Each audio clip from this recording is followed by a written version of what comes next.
येऊरच्या पायथ्याशी असलेल्या 193 एकर वनजमिनीवर ठाणे महापालिकेने जैवविविधता उद्यानाचे आरक्षण टाकून संबंधित कंपनीला सुमारे 2,800 कोटी रुपयांचा टीडीआर देण्याची प्रक्रिया सुरू केल्याचा आरोप करत आमदार डॉक्टर जितेंद्र आव्हाड यांनी या प्रकरणात मोठ्या भ्रष्टाचाराचा संशय व्यक्त केला आहे.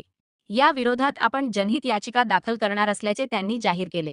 महापालिका आयुक्त सौरव राव यांची भेट घेतल्यानंतर पत्रकार परिषदेत बोलताना आव्हाड म्हणाले की ही जमीन 1975 पासून वन विभाग आणि संजगंधी राष्ट्रीय उद्यानाच्या ताब्यात आहे.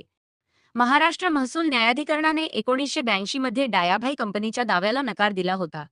मात्र 2017 मध्ये हा निर्णय फिरवून कंपनीला जमीन देण्यात आली. यामागील कारणांची चौकशी होणे आवश्यक आहे.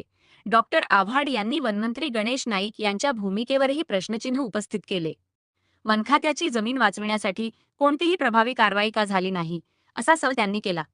पर्यावरण संवेदनशील क्षेत्रात केंद्रीय पर्यावरण मंत्रालयाची पूर्वपरवानगी न घेता टीडीआर देण्याची प्रक्रिया राबवली जात असल्याचा आरोपही त्यांनी केला.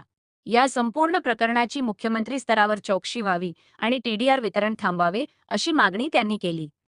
कोटींचा भ्रष्टाचार महापालिकेकडून. महापालिका आणि वन खातं असं कंबाईंड आहे. तेरी भी चूप मेरी भी चूप.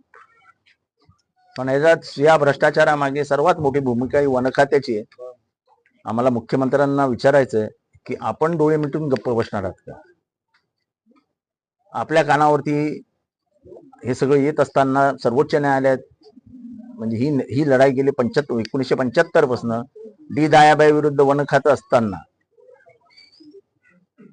आज 50 वर्षानंतर जेव्हा निकाल येत आहेत तेव्हा वन खातं सर्वोच्च न्यायालयात का गेलं नाही?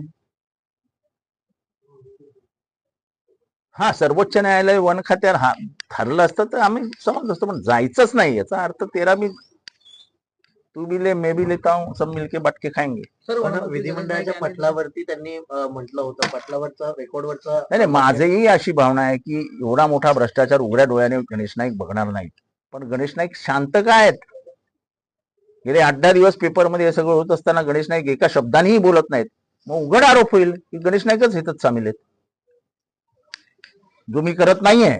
गणेश नाईकांनी मौन सोडावं. त्यांच्यावर कोणाचं प्रेशर आहे का की तुम्ही जाऊ नका सर्वोच्च न्यायालयात, उच्च न्यायालयाचा निकाल आहे तो चालू द्या, पुढे घेऊन जाऊ.